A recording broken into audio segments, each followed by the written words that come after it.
আসসালামু আলাইকুম রাহমাতুল্লাহি ওয়া বারাকাতুহু মাগফিরাত। আশা করছি আল্লাহ তাআলার অশেষ রহমতে এই মুহূর্তে যে যেখানে আছেন সবাই সুস্থ সুন্দর ও নিরাপদে রয়েছেন। আজকে আমি বাংলা ব্যাকরণে অত্যন্ত চমৎকার একটি টপিক, সেটার নাম হচ্ছে সমাস, এর উপর কথা বলবো। আর আমি এটার কথা বলবো আমাদের নবম দশম শ্রেণীর যে নতুন বাংলা ব্যাকরণ বইটি রয়েছে সেই বই কেন্দ্রিক, যেহেতু আমরা প্রতিনিয়ত এই গ্রুপ থেকে দ্রুত শেষ করে দিচ্ছি আমাদের নতুন বইটা, তার উপর আমরা আজকে আলোকপাত করব। যেহেতু আজকে আমাদের আলোচ্য সূচি হচ্ছে সমাস, আর এটা হচ্ছে আমাদের নতুন বইয়ের 11তম পরিচ্ছেদ। আপনারা এই মুহূর্তে যে যেখানে আছেন একটু দ্রুত চলে আসেন, আমরা এখনই শুরু করব সমাসের উপর। আর আপনাদের পরিচিত যদি কেউ ক্লাস করতে আগ্রহী হয় তাদেরকে একটু মেনশন করে দেন। মাশাআল্লাহ, আমরা আজকে বোর্ডের মাধ্যমে আসলাম, যেহেতু ইতিপূর্বে অনেকবার আসা হয়েছে খাতা কলম নিয়ে। আজকে আমরা সরাসরি বোর্ডে চলে আসলাম। একটু দ্রুত মেনশন করেন। আচ্ছা, আমরা তাহলে প্রথম সবাই আসতে থাকেন, আমরা একটু পরে শুরু করব। এখন তাহলে একটা এমসিকিউর মাধ্যমে আমরা আলোচনা শুরু করি। আচ্ছা আচ্ছা, তাহলে আমরা একটু শেয়ার করার আগে আমরা একটা এমসিকিউ আপনারা প্র্যাকটিস করতে থাকেন। এটা এমসিকিউ হচ্ছে,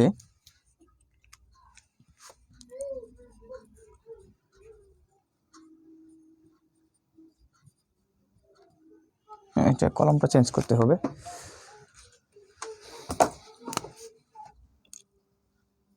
সমাসের মাধ্যমে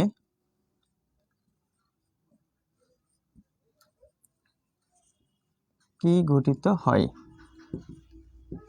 নতুন বইয়ের একটি এমসিকিউ। এটা হচ্ছে পথ, তারপর বাক্য, তারপর নতুন শব্দ। সমাসের মাধ্যমে কি গঠিত হয়? একটু দ্রুত উত্তর করেন, আর এই লাইভটা শেয়ার করে রাখবেন। সবারই কোনো না কোনো সময় প্রয়োজন পড়বে।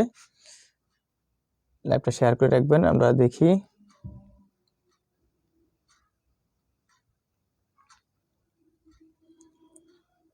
লাইভটা শেয়ার করে নিই।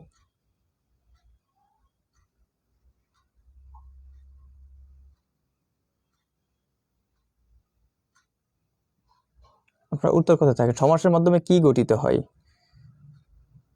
সমাসের মাধ্যমে কি গঠিত হয়?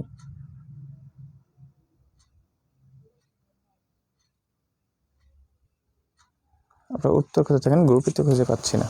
লাইভটা শেয়ার করে নিয়ে আপনারা উত্তর করেন।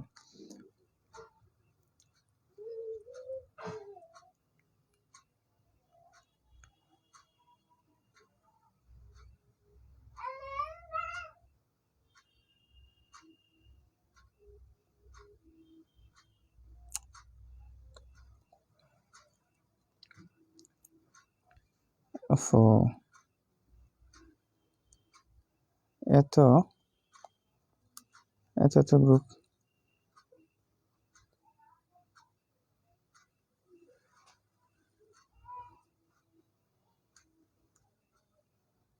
আচ্ছা, একটা পেয়েছি, মাশাআল্লাহ। দ্রুত আসেন।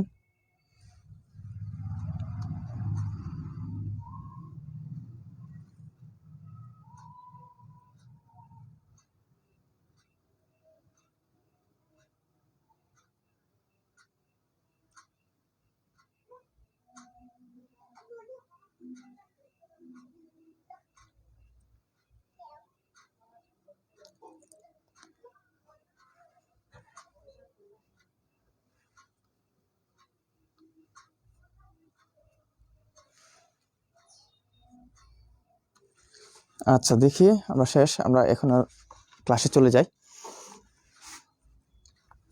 মাশাআল্লাহ, এই মুহূর্তে অনেকে চলে আসছে। ফাতেমাতুজ জোহরা আপু ঘ বলেছে।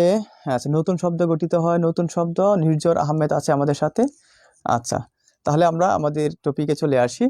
এই যে আমাদের হ্যাঁ, ওয়ালাইকুম সালাম আয়েশা আপু, তোমাকে দেখি না অনেকদিন যাবত। এই যে আমাদের বই, আমাদের বইয়ের নাম হচ্ছে নবম দশম শ্রেণীর বাংলা ব্যাকরণ বই। এটা হচ্ছে বাংলা ভাষার ব্যাকরণ ও নির্মিতির নতুন বই। এই বই নিয়ে আমরা প্রতিনিয়ত আলোচনা করতেছি। ইতিমধ্যে আমরা আহ, এই বইয়ের 10টি টপিক শেষ করেছি। আমরা খুব দ্রুতই প্রাইমারি পরীক্ষার আগেই চেষ্টা করব এই বই পুরোটা ব্যাকরণ যেটুকু অংশ আছে সবটুকু শেষ করে দেওয়ার জন্য। আপনারা যদি আমার সাথে থাকেন তাহলে আমরা শেষ করবো আর কি। আমাদেরকে উৎসাহিত করে পাশে থাকতে হবে আপনাদেরকে।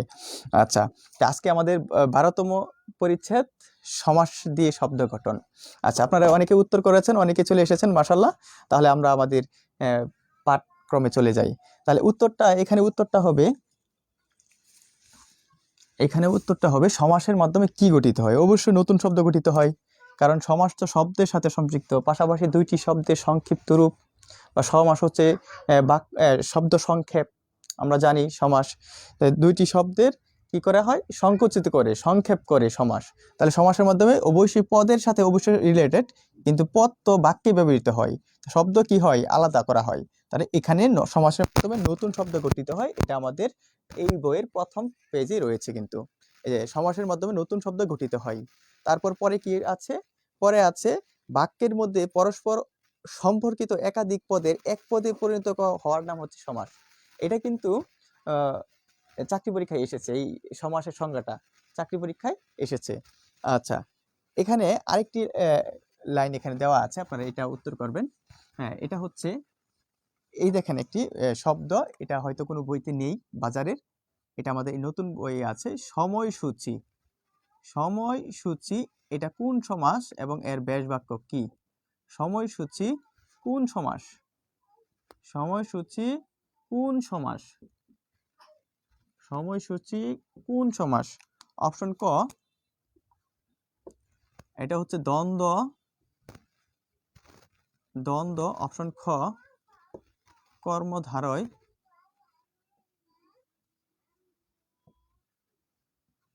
কর্মধারয়। অপশন ঘ, তৎপুরুষ।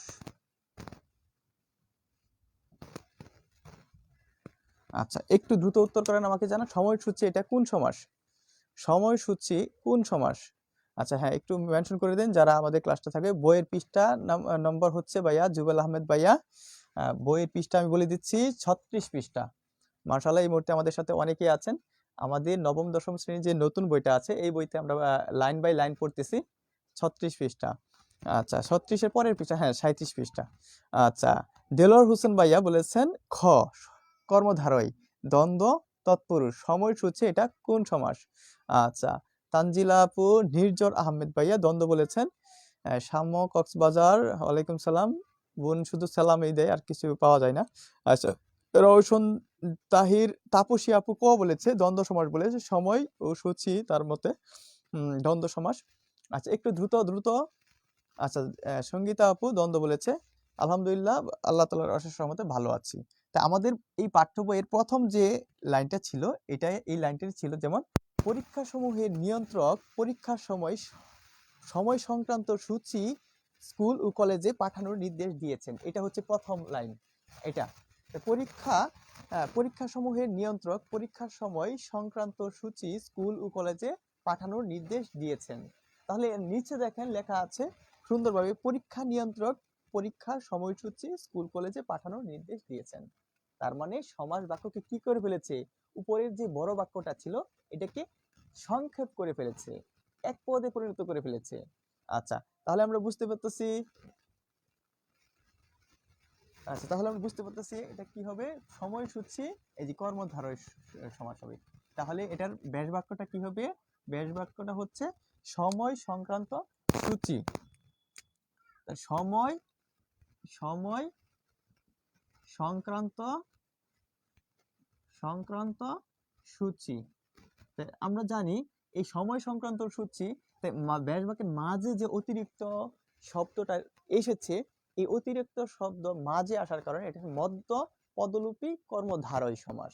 মধ্য পদলোপী কর্মধারয় সমাস। তাহলে আমরা অতি সহজে বুঝে গেলাম সময় সূচি হচ্ছে কর্মধারয় সমাস। কর্মধারয় সমাজের যে একাধিক বিভক্ত রয়েছে, প্রকরণ রয়েছে, তারই একটি প্রকরণ হচ্ছে সময়সূচি বা মধ্যবর্তী কর্মধারয় সমাস। আচ্ছা, হ্যাঁ, বর্তমানে বইটা নবম দশম শ্রেণীর বর্তমানে বইটা আপডেট পূর্ণ বই, এটা আপনারা দেখতে পারেন, ওইটাও পড়বেন, কিন্তু এটা আপডেটটা কি হয়েছে এই তথ্যটা আপনারা মাথায় রাখবেন। আচ্ছা, সাউন্ড ছোট হয়ে গেছে, আপনারা শুনতে পাচ্ছেন না? আচ্ছা, আমি একটু দেখি। আচ্ছা, ঠিক আছে, সাউন্ড ঠিক আছে মনে হচ্ছে। আচ্ছা, মাশাআল্লাহ, অনেকে আছে আমাদের সাথে। আচ্ছা, তাহলে এটা আশা করছি ক্লিয়ার, এই লাইন আশা করছি ক্লিয়ার। কোনটা উত্তর হবে? উত্তর বলেছি আপু, উত্তর হবে কর্মধারয় সমাস। উত্তর হবে কর্মধারয় সমাস, সময় সংক্রান্ত সূচি। আচ্ছা, তাহলে শেষ। এটা আমরা কনফিউশন যদি থেকেও থাকে কারো, এখানে আর নেই মনে করছি। পরে দেখেন, পরে কি আছে আরো। পরীক্ষা নিয়ন্ত্রক, এটা তো এখানে আছে। সমাসবদ্ধ শব্দকে সমাসবদ্ধ শব্দকে বলে সমস্ত পদ। এটা আমরা জানি, এগুলো কিন্তু অনেকবার পরীক্ষায় এসেছে। সমাসবদ্ধ শব্দকে বলে সমস্ত পদ। যেমন পরীক্ষা নিয়ন্ত্রক, সময়সূচি, স্কুল কলেজ। সমসমান পদের প্রথম অংশের নাম পূর্বপদ এবং শেষ অংশের নাম পরপদ বা উত্তরপদ। এগুলো আমাদের জানার প্রয়োজন নেই, আমরা জানি এগুলো আগে থেকে। আমার বিশ্বাস, যেহেতু আমরা চাকরি প্রার্থী, আমরা তো নবম দশম শ্রেণীর শিক্ষার্থীদের পড়াচ্ছি না। আচ্ছা, তাহলে পরে দেখেন, যেসব শব্দ দিয়ে সমস্ত পদকে ব্যাখ্যা করা যায় তাদের নাম হচ্ছে আবার ব্যাস বাক্য। যেসব শব্দ দিয়ে সমস্ত পদকে ব্যাখ্যা করা যায় সেগুলোর নাম কি? ব্যাস বাক্য।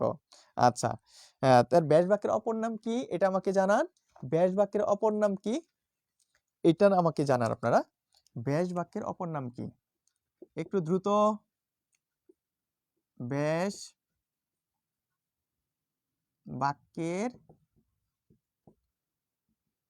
অপর নাম কি?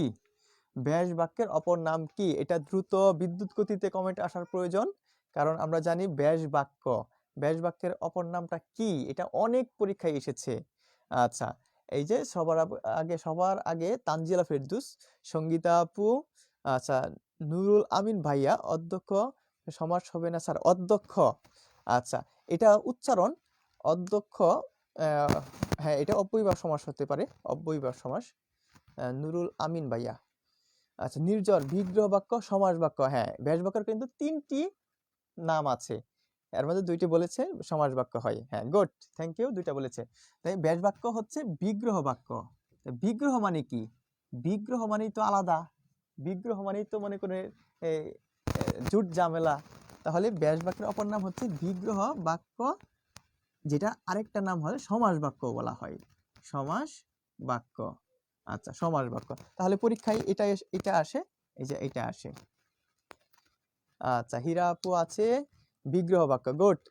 ইকবাল হোসেন ভাইয়া বিগ্রহ বাক্য। তারপর আসেন আমরা পরে আমাদের বইতে কি বলেছে দেখেন। পরে বলেছে এখানে সমস্ত পদ সাধারণত এক শব্দ হিসেবে লেখা হয়। সমস্ত পদ, তাহলে সমাস গঠিত শব্দ অবশ্যই এক শব্দ হিসেবে লিখতে হবে আপনাকে, এক শব্দ।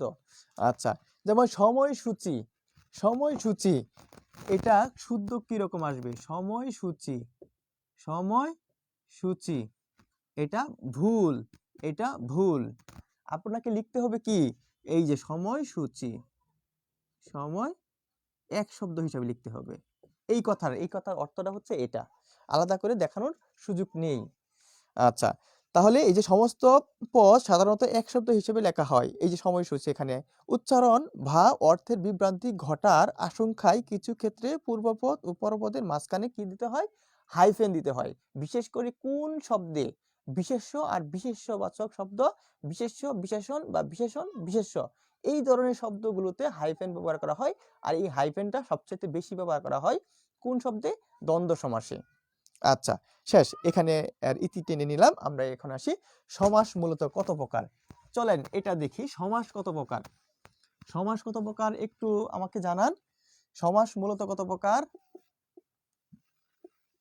সমাস মূলত কত প্রকার? 6 প্রকার, 4 প্রকার? অপশন ক, অপশন ক 6 প্রকার, 6 প্রকার। অপশন খ 4 প্রকার, 4 প্রকার, এই দুইটার মাঝে সমস্যাটা হতে পারে আপনাদের।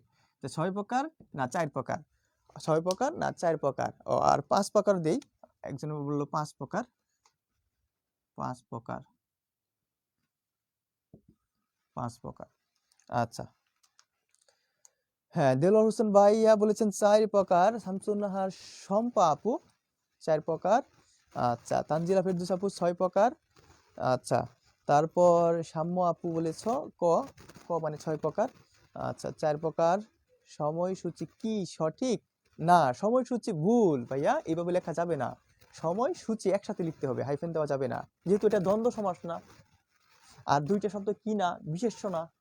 আচ্ছা, আচ্ছা ঠিক আছে, দেখি আর কে কে আছো তোমরা, আর কে কে, অনেকে আছে আমার সাথে, প্রায় 150 মানুষ রয়েছে। সবার তো উত্তর করা প্রয়োজন, বিদ্যুৎ গতিতে কমেন্ট আশা করা, কিন্তু অনেকে তো ভয়ে কমেন্টই করে না। আচ্ছা, লজ্জা শরম পেলে চলবে না, কারণ এখানে আমরা পড়তে এসেছি। এই সবার হবে এরকম না, কারো ভুল হতে পারে, ভুল থেকে কিন্তু আমরা শিখবো। আচ্ছা, সময়সূচি নির্জর আহমেদ ভাইয়া বলেছে 5 প্রকার। আচ্ছা, দেখেন তো আমরা কনফিউশনটা দূর করে ফেলি। এই দেখেন, সমাস মূলত 4 প্রকার এখানে বলেছে, উত্তরটা আমরা আগে বলে দিই। সমাস মূলত 4 প্রকার আমাদের এই বইতে স্পষ্টভাবে উল্লেখ করা আছে। এই যে কি কি সমাস, তাহলে সমাস মূলত 4 প্রকার, তাহলে কি কি সমাস?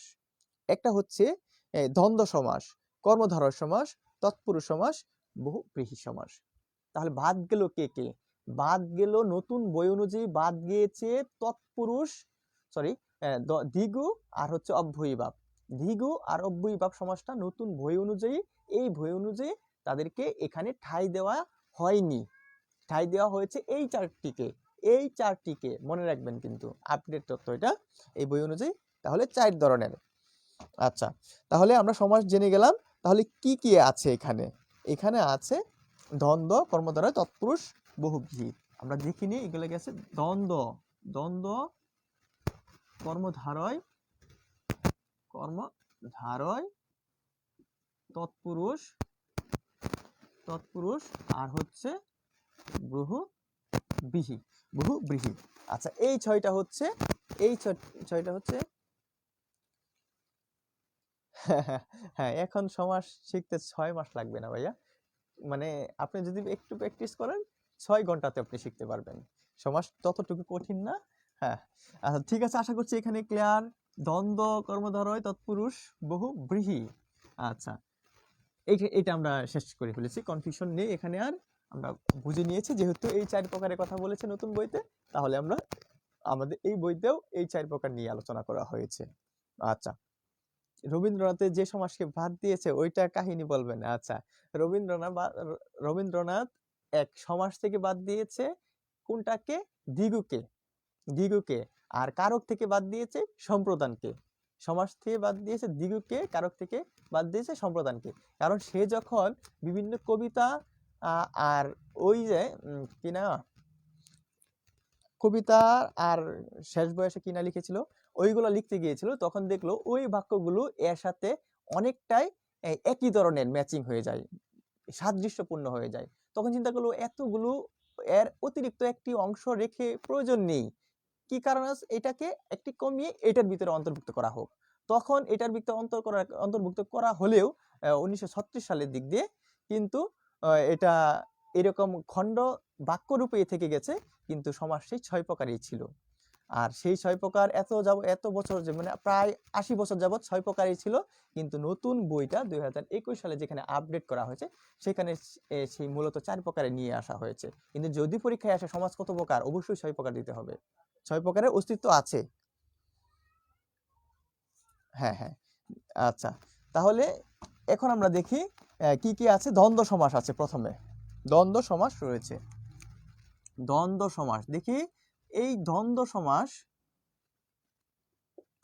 দ্বন্দ্ব সমাস, সমাস কোন পদ প্রধান, কোন পদ প্রধান? দ্বন্দ্ব সমাস কোন পদ প্রধান, কোন পদ প্রধান? তাহলে একটা নতুন একটা অপশন দেখেন, নতুন একটা অপশন দেখেন, অপশনটা হচ্ছে বিশেষ্য, বিশেষণ, অব্যয়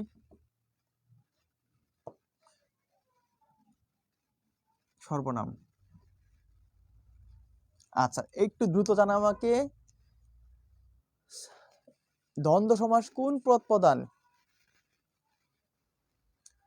আচ্ছা, রেজাল ভাই সুন্দর সুন্দর কমেন্ট। আচ্ছা, ধন্যবাদ ভাইয়া। রেজাল হোসেন ভাই, সাদিয়া আপু আছে। আচ্ছা, সাদিয়া ভাবুল ভাইয়া না আপু জানি না।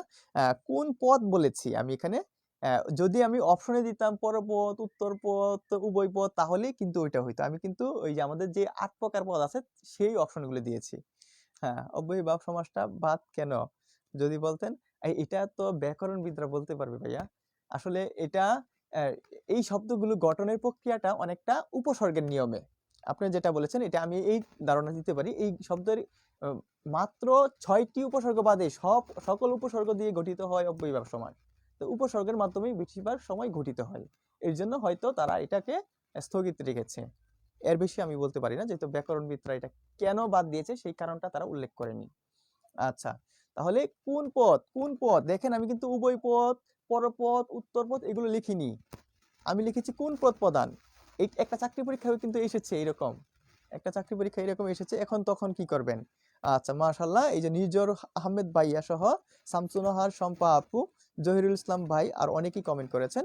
ধন্যবাদ সবাইকে। দ্বন্দ্ব সমাস মূলত হচ্ছে বিশেষ্য পদ প্রধান। দ্বন্দ্ব সমাস মূলত হচ্ছে নামপদ প্রধান, মানে যে নামটা আমরা সবচেয়ে বেশি ব্যবহার করি। যেমন সব পদে কিন্তু আছে, কিন্তু কোনটা বেশি প্রধান? প্রধান তো একটাই থাকবে। তাহলে দেখি আমরা বিশেষ্য পদ প্রধান, এই যে এটা প্রধান। যখন আমরা বেশিরভাগ সময় বলি মা, বাবা, অভিনুকুল এইরকম বলি না, তাহলে এই যে এটা উভয় পদ প্রধান। আর যদি ওই রকম থাকতো আগে পিছে এরকম থাকতো তাহলে উভয় পদ প্রধান হইতো। তাহলে আর যদি অপশন এটা না থাকে তখন কিন্তু এটা আসবে উভয় পদ প্রধান, তখন হবে উভয় পদ প্রধান, উভয় পদ প্রধান। আচ্ছা, বিশেষ্য পদ, হ্যাঁ গুড, মনে রাখবেন এটা বিশেষ্য পদ প্রধান। আচ্ছা, তাহলে দেখি আমরা এটা এখানে কি আছে। এখানে দেখেন দ্বন্দ্ব সমাসে পূর্বপদ উপরপদ উভয় পদের অর্থের প্রাধান্য থাকে কিন্তু, তার মানে উভয় পদ প্রধান, উভয় পদ প্রধান। আচ্ছা, সোনা রূপা সমস্ত পদের ব্যাস বাক্যে সোনা ও রূপা কোনোটাকে আপনি ফেলে দিতে পারবেন না। সোনার যে মূল্য বা ওই দামের হিসাবে না, বাজারের দামের হিসাবে না, সোনার যে গুরুত্ব রূপারও কিন্তু গুরুত্ব একদম কাছাকাছি, কাউকে ফেলে দিয়ে চলবে না। যেমন হাত পা, আপনি হাতকে বেশি গুরুত্ব দিলেন, পাকে গুরুত্ব দিলেন না, পা ছাড়া কি চলতে পারবেন? অবশ্যই না। তার মানে কি গুরুত্ব কিন্তু সমান দিতে হবে। তো এই জন্য বলছে উভয় পদ প্রধান। আচ্ছা, আচ্ছা, তারপর দেখেন তো আহ কি লিখেছে, নিচের বাক্য সমস্ত পদটির প্রয়োগ থেকে এর পূর্ব ও পরপদের অর্থের প্রাধান্য বোঝা যাবে। যে সোনা রূপার দাম বেড়ে গেছে, কোনটার দাম? উভয়টির দাম বেড়ে গেছে বলেছে। আচ্ছা, সোনার দামও বেড়ে গেছে আবার রূপার দামও বেড়ে গেছে, তার মানে উভয়টির দাম বেড়ে গেছে। হ্যাঁ ভাই বোন, দ্বন্দ্ব সমাসের ক্ষেত্রে সমজাতীয় কয়েকটি শব্দ মনে রাখেন। সমজাতীয়, বিপরীত এবং অনুরূপ শব্দের সংযোগ ঘটে। মা ও বাবা সমজাতীয়, মানে প্রায় সমার্থক, নয়তো ভিন্নার্থক, মিলনার্থক, বিপরীতার্থক, সর্বনাম, অব্যয় বিভিন্নভাবে দ্বন্দ্ব সমাসটা গঠিত হয়, প্রায় 16 ধরনের আছে। আচ্ছা, তাহলে জমা খরচ, হাত পা, 19-20, ঝড় বৃষ্টি, পুটলা পুটলি, তারপর তুমিও আমি, তারপর আসা যাওয়া, তার যাওয়া আসা, ধীরে সুস্থে, ভালো মন্দ, দেখছেন কত ধরনের প্রকার। মানে আগের যে প্রকারগুলো আছে ওই সকল প্রকারকে এখন কোনো প্রকারই উল্লেখ করেনি, একটা উদাহরণের মাধ্যমে প্রকাশ করেছে, কিছু উদাহরণের মাধ্যমে এখানে প্রকাশ করেছে। আচ্ছা, শেষ, আমরা এখানে শেষ। পরে দেখেন দ্বন্দ্ব সমাসে আরো কিছু উদাহরণ আছে এখানে। কিছু দ্বন্দ্ব সমাসে পুরোপদ ও পরপদ বিভক্তি সমাসবদ্ধ হলেও বিদ্যমান থাকে। তার মানে এই কথাটার অর্থ হচ্ছে যে সমাসে বিভক্তি বিদ্যমান থাকে ওই সমাসে কিছু উদাহরণ তারা এটা বাদ দিতে পারেনি, আর ছুটে করতে পারেনি। সমাস মাত্র আগে যে 9 পৃষ্ঠা ছিল এখন করে ফেলেছে প্রায় কত, 4 পৃষ্ঠা, 4 পৃষ্ঠা করে ফেলেছে। আচ্ছা, তার মানে কি অনেকটা বাদ দিতেই হবে। এখন আপনারা বলেন তো, এই যে এখানে তারা তাদের কথা অনুযায়ী হাতে কলমে, হাতে কলমে, হাতে কলমে কোন সমাস? কোন সমাস? অপশন কিন্তু এরকম থাকবে, দ্বন্দ্ব সমাস, হাতে কলমে কোন সমাস, দ্বন্দ্ব সমাস, তারপর সাধারণ দ্বন্দ্ব সমাস, সাধারণ দ্বন্দ্ব সমাস,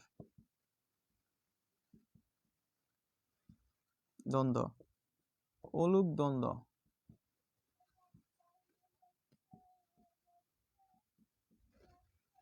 অলুক দ্বন্দ্ব কোনটা হবে উত্তর? একটু দ্রুত। দ্বন্দ্ব সমাস বলেছে তানজিলা ফেরদৌস আপু, দেলোয়ার হোসেন ভাই, মুক্তা আপু, নাসরিন সুলতানা ইমু আপু। আচ্ছা আচ্ছা, জাহাঙ্গীর হোসেন ভাইয়া ধন্যবাদ, অসংখ্য ধন্যবাদ। আচ্ছা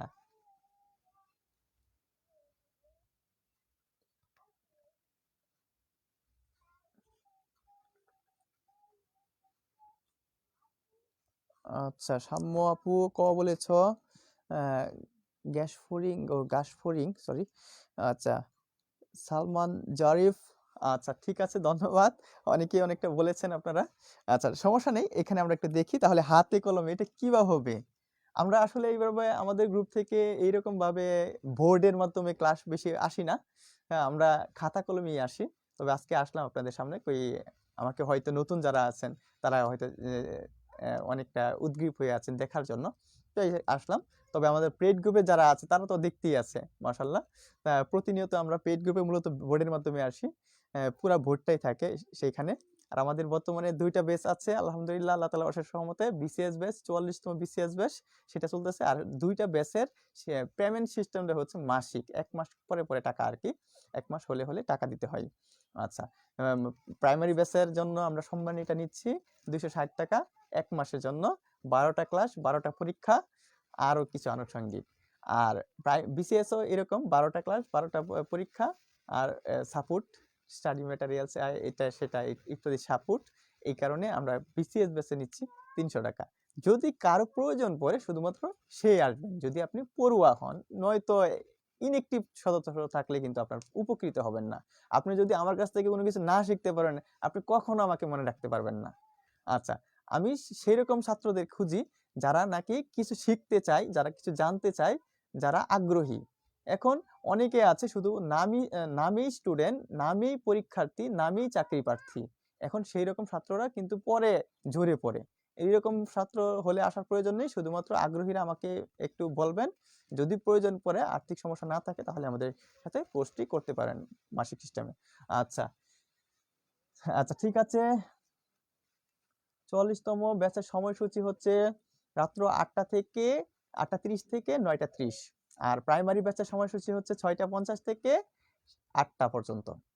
আচ্ছা, অব্যয়ীভাব সমাসের মধ্যে খুব প্রবলেম, এই জন্যই তো প্রবলেম বলেই তো অব্যয়ীভাবকে কি করা হয়েছে, একদম ছেটে ফেলা হয়েছে। আর অব্যয়ীভাব হচ্ছে সবচেয়ে মজার সমাস, সবচেয়ে সহজ সমাস আমার মতে। বহুব্রীহিটা একটু দ্বন্দ্ব আছে, কারণ এরা ধরতে পারে না এটা কি বলতেছে। বোর্ডের মাধ্যমে ভালো লাগে। আচ্ছা রুম্পা সাহাপু, ঠিক আছে। বোর্ডের মধ্যে সবাই সবসময় আসা যায় না, কারণ কি আমি তো সবসময় পিপিআর থাকি না বোন, এই জন্য আর কি। আচ্ছা, তাহলে আমরা দেখি। ও এটা উত্তর বলিনি, উত্তর বলিনি, এটা ভুলে গিয়েছিলাম। তাহলে এটা কি বলেছিলাম, হাতে কলমে, হাতে কলমে, হাতে কলমে।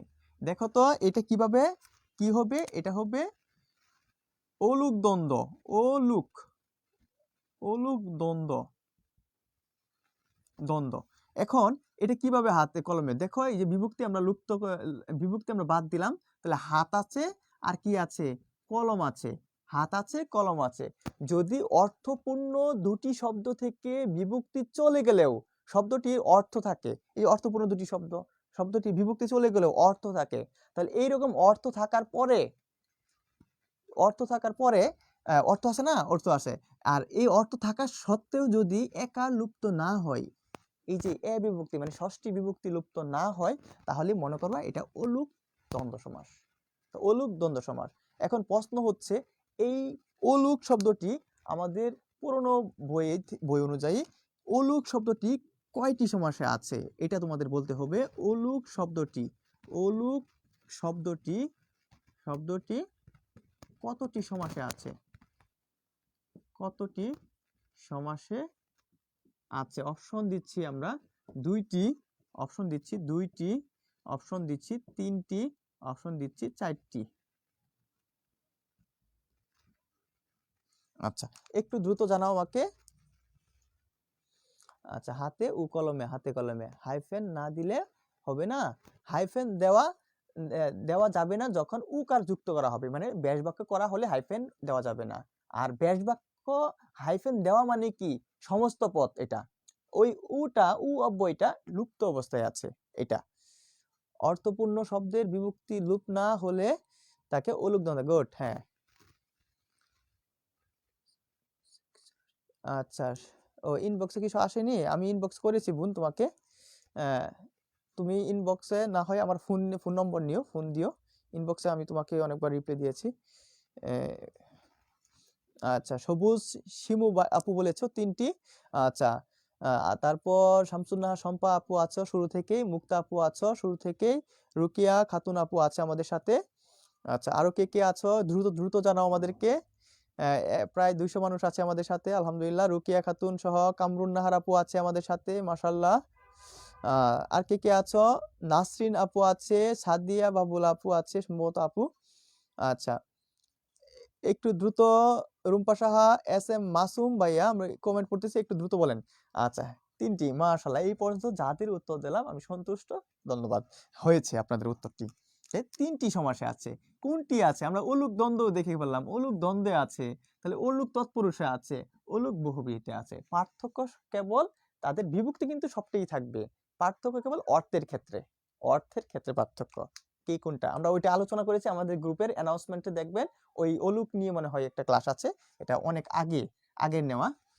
আচ্ছা, তাহলে এটা আমি মুছে দিচ্ছি। অলুক আশা করছি আর কারো সমস্যা হবে না। এখন আমি কয়েকটি শব্দ দিচ্ছি, আপনারা নির্ণয় করবেন, দ্রুত নির্ণয় করবেন। যেমন আমি লিখলাম মাছে বাতে, মাছে বাতে। তারপর হাতে পায়ে, হাতে পায়ে, হাতে পায়ে। তারপর অহিনুকুল, অহিনুকুল, অহিনুকুল। সাপে নেউলে, নেউলে। আচ্ছা, তারপর 80-20, 80-20। এই যে আমি কিছু উদাহরণ দিলাম, 1 2 3 4 5, এই 5টি উদাহরণ আমি দিয়েছি এখানে। এখন আপনারা একটু বলেন তো এখানে কতটি শব্দ অলুক দ্বন্দ্ব সমাস, কতটি শব্দ অলুক দ্বন্দ্ব সমাস, অলুক দ্বন্দ্ব সমাস কতটি? অপশন ক, অপশন ক 2টি, অপশন খ 3টি,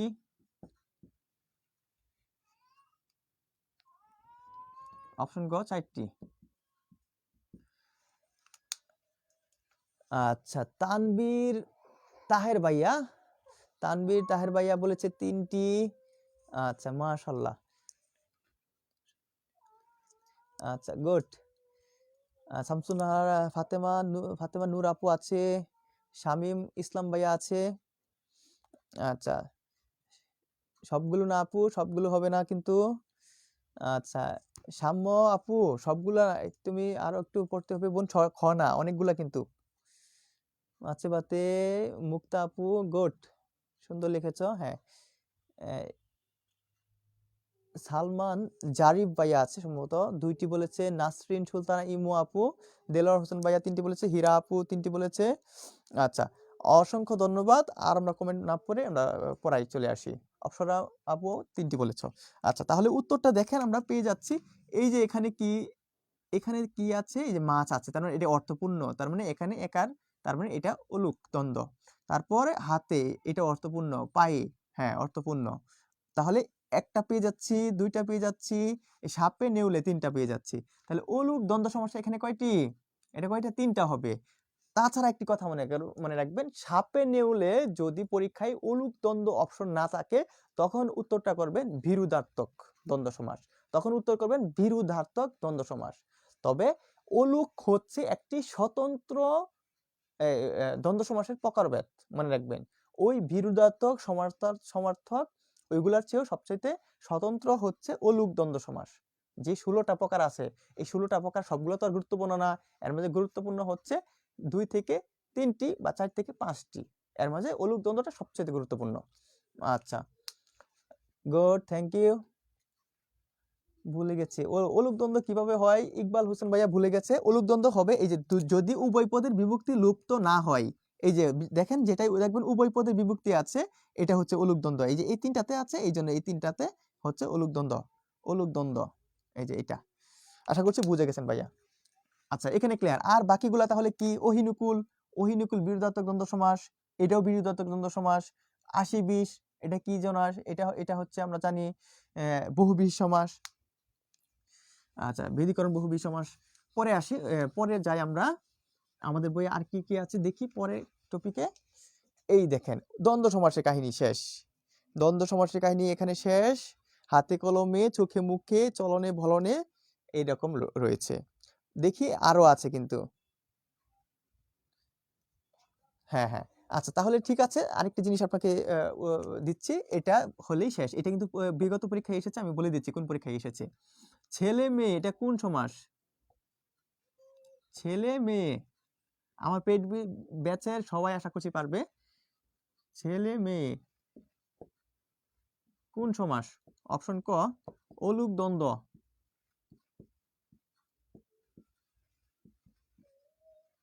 অলুক দ্বন্দ্ব। অপশন খ সাধারণ দ্বন্দ্ব, সাধারণ দ্বন্দ্ব। অপশন গ বিরুদ্ধাত্মক দ্বন্দ্ব, মিলনার্থক দ্বন্দ্ব, সরি মিলনার্থক দ্বন্দ্ব।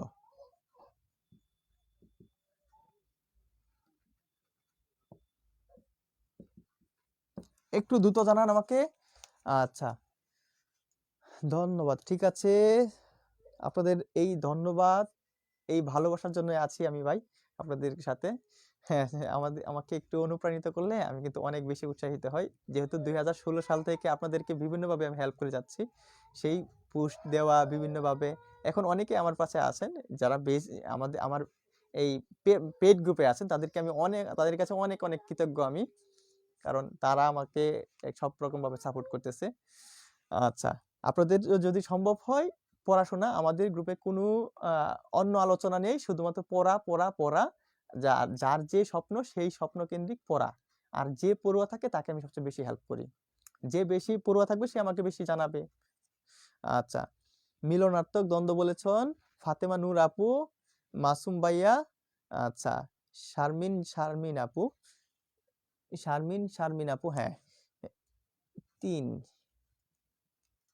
শাহিরুল ইসলাম ভাইয়া আছে আমাদের সাথে, সাধারণ দ্বন্দ্ব বলেছে। তানভীর আহমেদ, মাসুম ভাইয়া সাধারণ দ্বন্দ্ব বলেছে। তানভীর ভাইয়া ক বলেছে। আচ্ছা, সাদিয়া আপু, আচ্ছা তাহের ভাইয়া গ বলেছে। মিলনার্থক, মিলনার্থক, হ্যাঁ। আচ্ছা ঠিক আছে, তাহলে এখানে সমস্যাটা হয়ে গেছে। এখন এটা কোথায় এসেছে দেখেন আপনারা, আমি দেখায় দিই যে আমার কাছে বইটা আছে, বলি এটা কোথায় এসেছে। ছেলে মেয়ে, এই দেখেন ভূতাত্ত্বিক জরিপ অধিদপ্তরের এটা এসেছে, ভূতাত্ত্বিক জরিপ অধিদপ্তরে এটা বিগত সালে এসেছে। এখন তাহলে এইটা কিন্তু অনেকেই হয়তো ভুল করেছেন, আপনারা অনেকেই ভুল করেছেন। আমার বাড়ি হচ্ছে ময়মনসিংহের গফরগাঁও, ময়মনসিংহের গফরগাঁও থেকে আমি আছি আপনাদের সামনে ক্লাস নিচ্ছি। এই প্রায় 1 বছর যাবত আপনাদের সাথে আছি এইরকম ভাবে। আচ্ছা, তাহলে এখানে ছেলে মেয়ে, দেখেন জিনিসটা আমি প্রথমে বলেছিলাম অর্থপূর্ণ শব্দ। দেখেন তো আমরা যখন বিভক্তিটা আগে অর্থটা বলে নিই, এটা হবে সাধারণ দ্বন্দ্ব সমাস, সাধারণ দ্বন্দ্ব সমাস। আর যখন আমরা বিভক্তিটা বাদ দিব, শব্দের অর্থটা দেখেন তো আছে কিনা? অর্থটা নেই, অর্থটা নেই। আচ্ছা, তাহলে অর্থটা নেই, এর জন্য এই অর্থ নেই বলে, ছেল আর মেয়ে শব্দের অর্থ নেই বলে এটাকে বলতে হবে সাধারণ দ্বন্দ্ব সমাস, সাধারণ দ্বন্দ্ব সমাস। আচ্ছা, ফাহিম আহমেদ হৃদয় কোন গ্রাম? জব্বারনগর ভাইয়া, জব্বারনগরের কাছেই খারোবরাইল গ্রাম। আর আমরা জানেন বাসা শহীদ আব্দুল জব্বার, তার বাড়ির কাছেই আমাদের বাড়ি, গাবতলী আমাদের বাড়ি। আর আমি থাকি সরকারি কলেজের পেছনে। আচ্ছা, তাহলে এখানে আশা করছি কারো কোনো কনফিউশন নেই, কারো কোনো দ্বিধাদ্বন্দ্ব নেই, আর কখনো ভুল হবে না, এই বিশ্বাস আমি রাখতে পারি অবশ্যই আপনাদের উপর, এটা আর কখনো ভুল হবে না। আচ্ছা, আরেকবার বলেন। ও, সাধারণ দ্বন্দ্ব যখন এটা এই যে এইরকম হয়, যখন কোনো দ্বন্দ্ব সমাসে যাবে না, কোনো দ্বন্দ্ব দ্বন্দ্ব সমাসে সকল প্রকারে যাবে না। এটা ছেলে মেয়ে, এটা কি মিলনার্থক হবে বোন? হবে না। ছেলে মেয়ে বিপরীতার্থক হবে? হবে না। ছেলে মেয়ে বিরোধার্থক হবে? হবে না। তার মানে কোনো প্রকারে যাচ্ছে না। যখন কোনো প্রকারই না যায় তখন তার নাম হয় দ্বন্দ্ব। আর অপশনে দ্বন্দ্ব না থাকলে থাকবে কি? সাধারণ দ্বন্দ্ব। সাধারণ দ্বন্দ্ব মানে দ্বন্দ্ব আর কি এটা। আচ্ছা গুড। মিলনার্থক না কেন? কারণ ছেলে আর মেয়ে, এটা কি মিলন? মিলন হয় দুইজন ছেলে প্রাপ্তবয়স্ক পুরুষের মাঝে। ছেলে আর মেয়ে যদি প্রাপ্তবয়স্ক তখন ওই মা বাবা হয় মিলনার্থক। এরকমও চা বিস্কুট হয় মিলনার্থক, যেমন ওই রকম। নন্দীবাড়ি, সঙ্গীতা সৈরিতাপু, গুড। আমাদের খুব নন্দীবাড়ি আমার খুব কাছেই, মাশাআল্লাহ। তাহলে আছে অনেকেই পরিচিত। আচ্ছা, আশা করছি এখানে ক্লিয়ার। আপনারা আর কোনো সমস্যা নেই? আর কোনো সমস্যা নেই এখানে? আচ্ছা, আমরা একটু আগাই, সামনে যাই। দ্বন্দ্ব সমাস নিয়ে অনেক কথা বলেছি আমরা। 30 মিনিটের কথা বলছি আজকে, যেহেতু বোর্ডে আসছি একটু লেন্দি হয়ে যাবে, আপনারা যাবেন না কেউ। আচ্ছা দেখেন, এখন আমরা কর্মধারয় সমাসে আসি। এখন এখান থেকে একটা প্রশ্ন আসবে কর্মধারয় সমাস থেকে, এই যে এটা থাকবে, কর্মধারয় সমাস, সমাস কোন পদ প্রধান? কোন পদ প্রধান? অপশন দিচ্ছি আমি, কিন্তু ওই পরপদ উভয় পদ এটা বলিনি। কোন পদ প্রধান? বিশেষ্য খ, বিশেষণ সর্বনাম। আচ্ছা একটু দ্রুত জানান আমাকে। আচ্ছা শারমিন আপু আমার ক্লাস আজকে প্রথম করছে আপু, অভিনন্দন বোন তোমাকে। ঠিক আছে, অনেক অনেক ধন্যবাদ। অনেকে আছো এইরকম, এরকম ভাবে আসা হয় না বোর্ডে। আচ্ছা, রুম্পা সাহা আপু বলেছ বিশেষ্য পদ প্রধান। মুক্তা আপু বলেছেন বিশেষণ বানানটা আপু মূর্ধন্য দিয়ে লিখবা। আচ্ছা, আমি কিন্তু তুমি করেই বলি বেশিরভাগ। তুমি করে বললে কি হয়, সবার সাথে একটু সহজে কাছাকাছি যাওয়া যায় আর কি। হ্যাঁ, ছোট ভাই বা সমবয়সী বা বড় আপু যারাই থাকো তোমরা, সবাইকে আমি তুমি করে বলি, তোমরা কেউ মনে কিছু নিবা না। আচ্ছা, কিছুদিন অসুস্থ ছিলাম। হীরা সিকদার আপু, কি বলো বোন? দ্রুত সুস্থ হও, দোয়া রইলো। আচ্ছা, তানভীর আহমেদ মাসুম ভাইয়া বিশেষণ গুড। ভাইয়ার আগের প্রশ্নের উত্তরটা সঠিক হয়েছে, অভিনন্দন ভাইয়া। গাছফড়িং আপু আছে। আচ্ছা, মিজানুর রহমান ভাইয়া বিশেষ্য বলেছেন। আচ্ছা ভাইয়া, বিশেষণ হবে না, এটা এটা হবে বিশেষণ পদ। আচ্ছা, জাহাঙ্গীর খান ভাইয়া বিশেষণ পদ, গুড। মূর্ধন্য দিয়ে লিখবেন বিশেষণ বানানটা, দেখেন আমি কিভাবে লিখেছি। হ্যাঁ, তাহলে উত্তরটি হয়ে গেছে আপনাদের অনেকেরই। উত্তরটি হবে বিশেষণ পদ। কর্মধারয় সমাস প্রধানত হয় বিশেষণ পদের সাথে।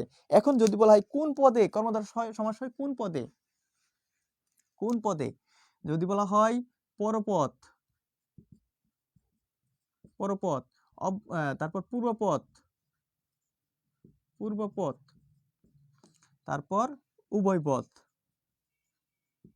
উভয়পদ। আচ্ছা দেখেন তো তাহলে কি হবে, তাহলে কি হবে? প্রথম ক্লাস সুমন ইসলাম ভাইয়াও প্রথম ক্লাস করতেছে। আচ্ছা, উনি আপু অনেক একজন অমায়িক ভালো মেয়ে আমার দৃষ্টিতে। আপু আছে আমাদের সেই অগাস্ট মাস থেকে আমাদের ব্যাচে আছে। হ্যাঁ,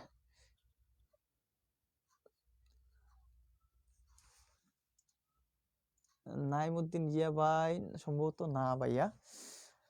আচ্ছা, রেজাউল ইসলাম রাজু ভাইয়া বলেছেন ক, পরপদ প্রধান। পরপদ প্রধান, গুড, থ্যাংক ইউ। হ্যাঁ, এটা হচ্ছে পরপদ প্রধান। তাহলে এই যে এটা হচ্ছে পরপদ প্রধান, এখানে এটা কিন্তু আগে দেওয়া ছিল, এটা দেইনি আমি।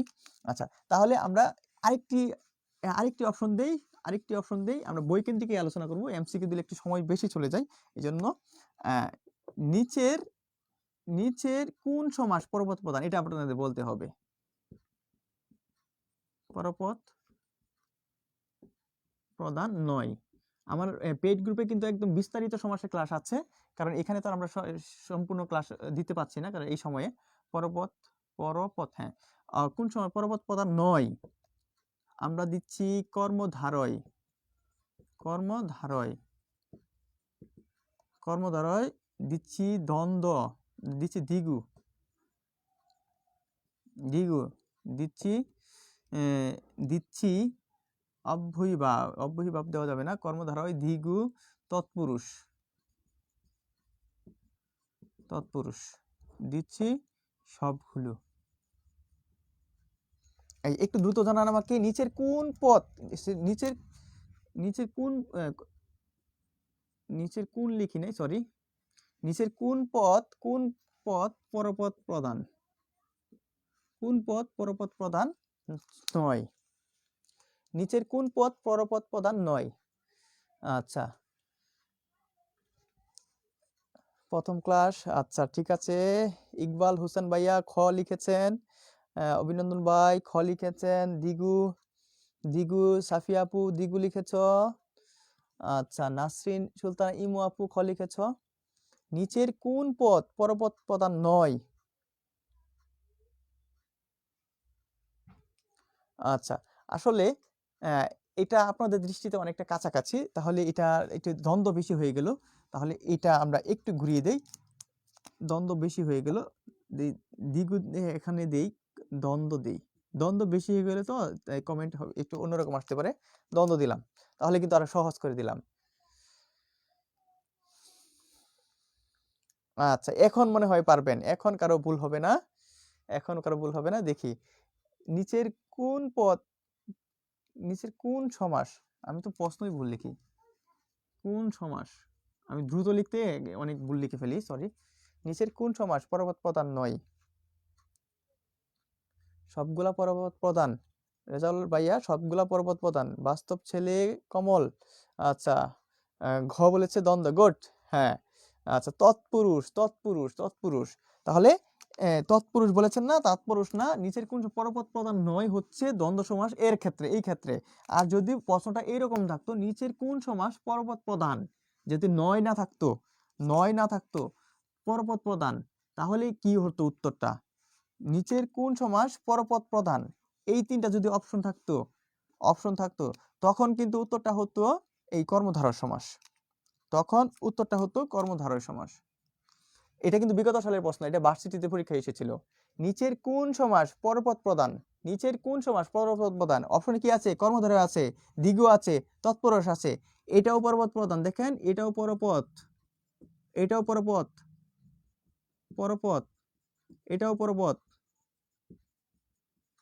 পর্বত, তিনটাই পর্বত না, তাহলে তিনটার ভিতরে কোনটা প্রধান এটা মনে রাখতে হবে আপনাকে, একটা সিলেক্ট করতে হবে যেহেতু, তাহলে তিনটার ভিতরে কোনটা প্রধান, তিনটার ভিতরে মানে এই যে সে প্রধান, কারণ তার ভিতরে দুইটা সমাস আছে, দুইটা সমাস কি আছে, তখন এই যে এই দ্বিগু কিন্তু তার ভিতরে আছে, দ্বিগু কিন্তু তার ভিতরে আছে, দ্বিগু, তখন কিন্তু আর অন্যগুলো দেখলে হবে না।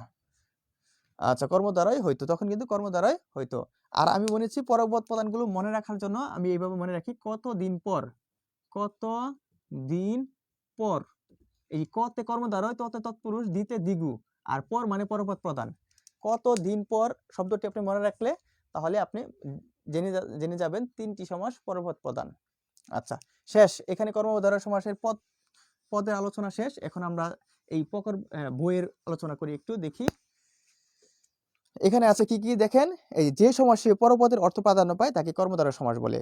যেমন গোলাপ নামের ফুল, গোলাপ নামের ফুল, এই পরপদের মূলত কাকে বোঝানো হচ্ছে? মূলত ফুলকে বোঝানো হচ্ছে, গোলাপ রে না, বোঝানো হচ্ছে কি গোলাপের জন্যই কি গোলাপ নামের ফুল, তো ফুলের জন্যই গোলাপ এসেছে, তার মানে।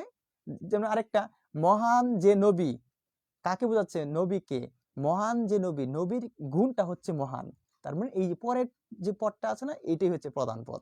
আচ্ছা, আচ্ছা, পরেরটা দেখি, এখানে আছে এখানে কি আছে আরো, কিছু কর্মধারয় সমাস সমসমান পদে যে যোজক থাকে, যে যোজক থাকে, যে যোজক মানে অব্যয় যুক্ত আকারে থাকে, যে যোজক থাকে, যেমন দেখেন, খাস যে জমি, খাস জমি, চিত যে সাঁতার, চিত সাঁতার, ভাজা যে বেগুন, বেগুন ভাজা, ভাজা যে বেগুন, বেগুন আগে ছিল সিদ্ধ যে আলু, আলু সিদ্ধ, এরকম ছিল না, তো ওইটা এখন ছোট করে ফেলা হয়েছে। প্রত্যেকটা উদাহরণ সহ বুঝাইয়া দেন। আচ্ছা, কোনটা ভাইয়া? প্রত্যেকটা বলেন প্লিজ। ও কতদিন পর আবার বলবো? আচ্ছা, তাহলে আছে ক্লাসটা অনেক লেন্দি হয়ে গেছে, তো তাহলে ক্লাসটা এখানেই আরেকটু একটু এটা একটু বুঝায় তারপরে আমরা শেষ করে দিচ্ছি। কতদিন পর, এই যে এটা বলেছিলাম কত দিন পর, এই শব্দটি দ্বারা আমি এটা তৈরি করেছি আর কি। এই কতে হচ্ছে কর্মধারয়, কতে হচ্ছে কর্মধারয়, এটা আমার পেইড গ্রুপে বিস্তারিত আছে, আমি চাচ্ছিলাম না দেওয়ার জন্য। তারপর ততে হচ্ছে তৎপুরুষ, তৎপুরুষ, তৎপুরুষ। দিতে হচ্ছে দিগু, দিগু, দিগু। তাহলে এই তিনটি সমাস, এই তিনটি সমাস, এই তিনটি সমাস কোন পদ প্রধান? এই তিনটি সমাস পরপদ প্রধান। এই তিনটি সমাস কোন পদ প্রধান? পরপদ প্রধান, পরপদ প্রধান। আশা করছি বুঝেছেন ভাইয়া, পরপদ প্রধান। তা আরেকটি এমসিকিউ দিয়ে আমরা ক্লাসটা শেষ করে দেব, পরে আবার প্রয়োজন পরে আলোচনা করব, কারণ ক্লাস যদি দীর্ঘ হয়ে যায় তার সদস্য উপস্থিতি কমে যায়, অনেকে ধৈর্য হারা হয়ে যায়, এই জন্য আমরা দীর্ঘ করব না। আচ্ছা, আরেকটি উদাহরণ দিচ্ছি, শেষ এমসিকিউ। ও, এটা মুছে দিয়েছি, আচ্ছা ঠিক আছে। শেষ এমসিকিউ দেখি, শেষ এমসিকিউটা হচ্ছে দ্বন্দ্ব সমাসের বিপরীত সমাস কোনটি? দ্বন্দ্ব সমাসের বিপরীত সমাস কোনটি?